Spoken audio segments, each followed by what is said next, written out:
Office of China State Council has held a press conference in Beijing. Xie Zhenhua, Deputy Director of China's top planner, the National Development and Reform Commission, introduced some of China's policies and actions for addressing climate change. CCTV's Su Yuting starts us off.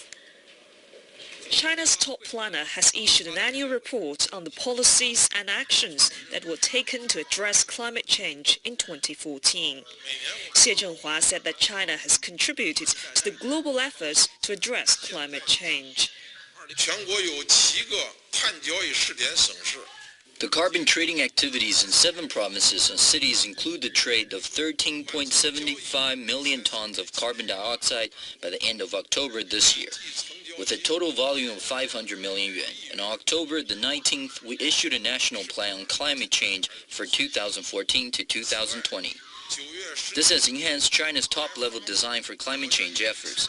And in June, we had a National Day for Low-Carbon Awareness, spreading knowledge and encouraging the public's participation in climate change response. This shows China's determination to tackle climate change. Fighting climate change seems to be a long battle. Xie Zhenhua said that China has been advocating deeper international cooperation on tackling climate change.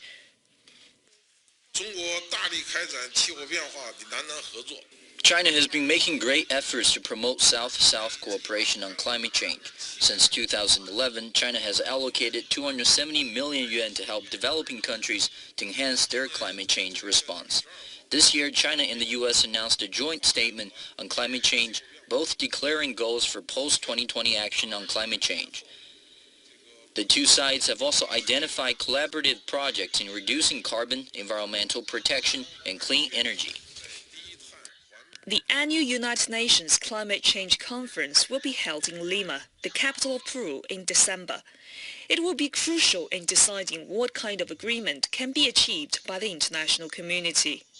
China hopes that the Lima conference will be held in accordance with the principles of common but differentiated responsibilities and the principles of equity and respected capabilities.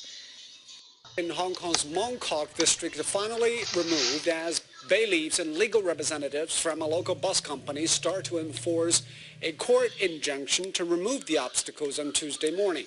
But this is the second time the barricades were moved outside of the Civic Tower last week. CCTV Ying Yuan has more. A recent court injunction requires obstacles set by Occupy Central on Argyle Street.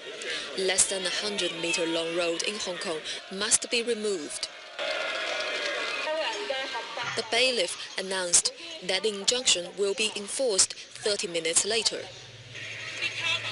A man refused to leave from the barricades, despite bailiffs showing him the injunction order. Later on, however, the man left. It allows bailiffs to begin dismantling the blockades and remove them from the road. Traffic could finally resume after being obstructed for more than 8 weeks. Many residents showed support of the action. I support the government. Occupy Central prevents public traffic. This is an illegal gathering. The clearance needs to happen as soon as possible.